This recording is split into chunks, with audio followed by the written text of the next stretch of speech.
Guys, can you guys hear us? Gotcha. All right. Got Coach here. I'll let him talk about tonight's win. I mean, we knew coming in as we made our way here what kind of effort and toughness was going to be needed tonight in order to win, and really challenged the guys last night at practice. Wanted to make them kind of feel with, kind of coach induced of the type of pressure that they were going to feel and the type of toughness that they were going to feel from Fresno State, a team that's only lost one game at home. That was to Boise State in overtime. Team that's, right now on the road. I mean, that's a quad one win. But a team, when I watch them on film, I have as much respect for Coach Hudson, that group, as anybody, in terms of how hard they play, the grit they play with, the toughness they play with. And we knew that we had to meet that face on. And if we didn't, we had no chance of winning. And so for our guys to they got really challenged last night, and especially some of the role guys, knowing that there's going to be a time and place where, maybe Graham EK like tonight, and gets in foul trouble. And I needed Hunter Thompson to step up and play a big role when that opportunity came. And I thought maybe we had some guys starting to feel maybe a little sorry for themselves, and that's not what we're about. And so I don't shy away from confrontation. I don't shy away from things that I don't feel like can help you win games. And we got to have everybody on board, and for all our guys to really step up and take the challenge that I gave them last night, knowing that if you didn't come in here and have your best effort, and if you didn't have a Cowboy toughness to you, that you were going to be in for a rude awakening. And I thought you saw that toughness on the defensive end, in terms of holding them to, I think, 39% for the game, but then too, a team that's elite rebounding wise, for us to come in here on their home court, out rebound them by 18, to have 14 offensive rebounds. And as I told the guys, we don't need more plays. We got to be, as February comes around and teams start having excuses, teams start feeling tired. Guys don't want to necessarily maybe do their job as much as they normally do.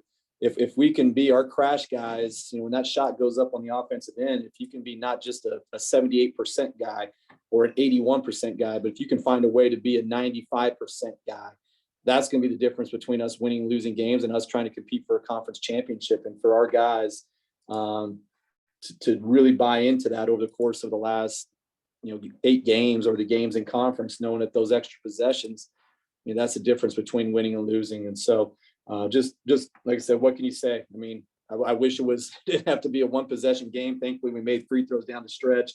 It was great to have the legendary Riley Grabo here, who came over from Monterey, where he's an assistant coach who's doing a hell of a job over there. And you can tell he might be the most loyal Cowboy of them all. For him to have an opportunity to go over to Pebble Beach and watch the final round of the Pebble Beach, and to make his way over to Fresno instead, shows you where his loyalty lies. And so it was good to see him.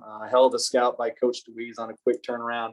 Now we got to get ready to roll for a team that's playing as well as anybody in the league right now in Utah State on Tuesday night. And we need that Dome of Doom. That Dome of Doom needs to be rocking and rolling on Tuesday. Jeff, you have to feel really good for not only Hunter Thompson seeing a few go through, but what a defensive job he did too on Robinson when he was forced in when EK had foul trouble.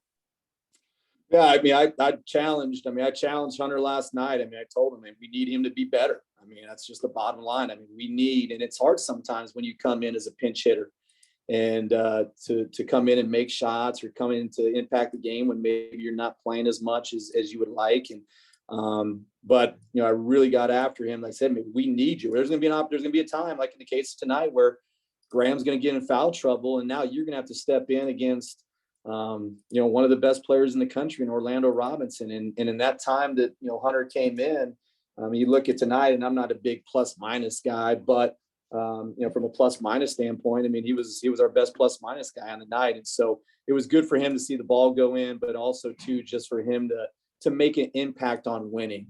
And I thought all those guys, especially those guys that don't have the ball in their hands, and the way our offense is, I mean, Graham EK and Hunter Maldonado are going to have the ball in their hands 95% of the game. And those guys, they got to do their job and be ready to space the floor, be ready to play off of their post ups, and be ready to knock down shots. Or once that shot goes up, have the effort to run from 20 feet into the basket to where you can get offensive rebounds. And that effort to go, knowing that you're not going to get it maybe except 2 or 3 times a game, but those 2 or 3 times add up over the long run, and that's where winning lies. Jeff, you mentioned the other night that it would be nice to have an easy win instead of one that requires the blood medication. But you were up 9 with 3 minutes left, and then Hill goes crazy a little bit with the threes, and you foul a 3-shooter. Just what was kind of going through your mind in the last seconds there? We've been in that situation time and time again, and that's the way this league is. I mean, the margins are really, really thin, and luckily, I mean, there was a couple of those threes that Hill hit. I mean, late second shot clock that was really deep. The other one, he heard about it, shouldn't have lost him. But and then the 3-point shooter. I mean, I'll have to go back and watch that on film. But regardless of that, I mean, our guys, just like we have all year long, I mean, they responded the right way. I mean, it wasn't, pointing a finger or it was just, all right, next play. And we made those plays down the stretch. Coach, the last 6 games, you're 5-1, but they've all been those type of games where it's the last minute or so. So how much of a growth is that of your team to see them be able to handle those situations consistently? Well, I mean, that's why we play the non-conference schedule that we did. And now, you wish you could beat Gonzaga every now and then and be up 30 with about 4 minutes left and take a sigh of relief. But that's not the Mountain West. And from top to bottom, I mean, it's there's not a lot of difference between teams. And we know that. And we know that our preparation, our mentality has to be our separator. And to have the stretch of games that we've had, I mean, going back to Friday at Air Force to turn around and play Tuesday, Thursday, or whatever it was, Friday. I don't know, the days are all one and the same right now, but then to come back and play on Sunday, you can use that as an excuse where, oh yeah, we got to play another game and we're tired. And that's what the teams that lose, that's the teams that lose. And those are the teams that are not going to win conference championships, are going to make those excuses. And so our guys, I mean, they're really dialed in.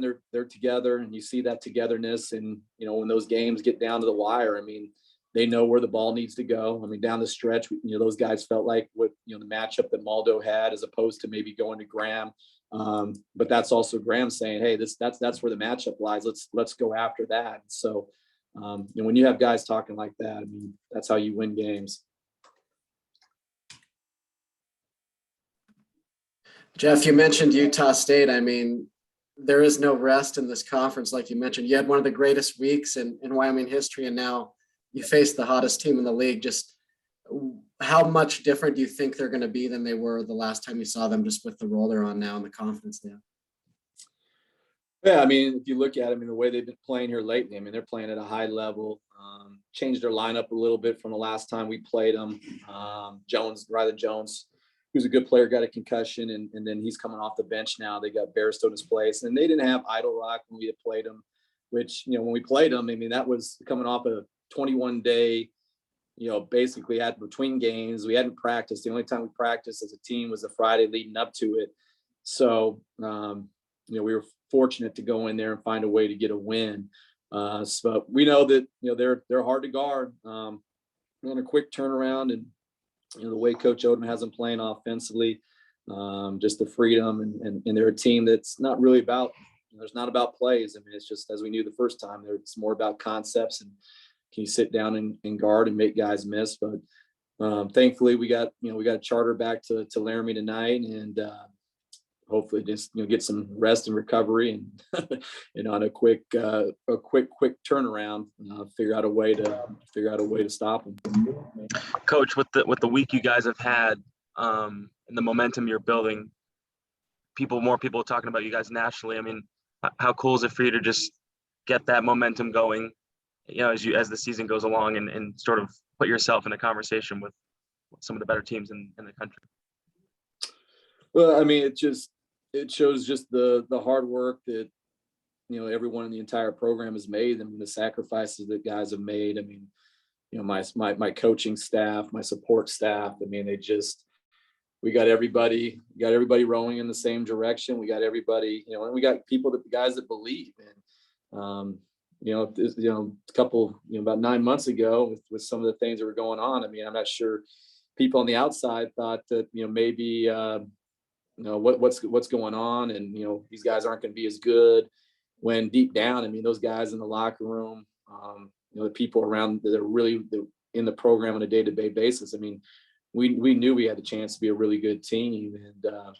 And when you have a group of guys that are all bought in, that have high character, that are really smart, and truly care about one another, and then you can do special things. And to be 19-3, I mean, that's a credit to those guys that go out and practice every day and don't give days off. They're not allowed days off, but they want to be coached. And there's a lot of guys out there that don't want to be coached, and guys that want to take days off. But thankfully for us, I mean, we just know we have to continue to get better and try to avoid, even though the noise is nice, and considering the fact of where things have been, and to be able to, be mentioned, and for Wyoming to be, cast in that type of light, that only allows the program to grow. But at the end of the day, I mean, we just got to continue to take it one day at a time, and just continue to find ways to get a little bit better. Because I mean, it's a fine line in this league between everybody. And hopefully over the course of the next, 5 weeks, I think is what's left before Selection Sunday, we can keep finding ways to get better and hopefully have a chance to be there. Jeff, compared to this time a year ago, where is this team as far as being that player-led team that you're looking for? How much different is it now compared to last year at this time? Well, I mean, last year, just being in Fresno last year around this time, where you got tents outside, and, you're eating Denny's outside, and you're eating out of boxes. I mean, thankfully there's more sense of normalcy. But in last year was hard. I mean, because you really couldn't practice. I mean, it was just survival. But now, since June 1, when we started up our summer conditioning and our summer camp, I mean, these guys are dialed in. And when you have high character kids, and I say that because they're all high character kids, and there's a lot of programs that don't have high character kids. And when you can just put together day after day after day after day, and you got guys that just, they understand the discipline and effort that's required, the energy that's required to win games. And, thankfully they allow us to coach us. And that's why we're in the position we're in, is because, they let us coach them. And when you allow us to coach you, and there's days where they don't like to hear what I have to say, but they know it's coming from a place that's going to allow us to be better and win games. And when you have guys that are all bought in like that, you can do special things. And so just got to keep moving on to the next one. We'll be able to enjoy this for about, whatever, until we get to Laramie, and then got to wake up. These guys still got to go to class. I mean, got Monday tomorrow. It's not like, they can just sit around, and they're not LeBron James, they're not Kevin Durant, where you can sleep in and, have somebody give you a massage and get ready to roll for the next one. I mean, these guys, the schedule's nuts. And, but there's no excuses. I mean, everybody else is doing the same thing, and just got to find ways to win the next one. You guys good? Thanks, guys. Thanks, Jeff. Thanks, Nick. Hey guys, I'm going to try to grab a player here quick. All right.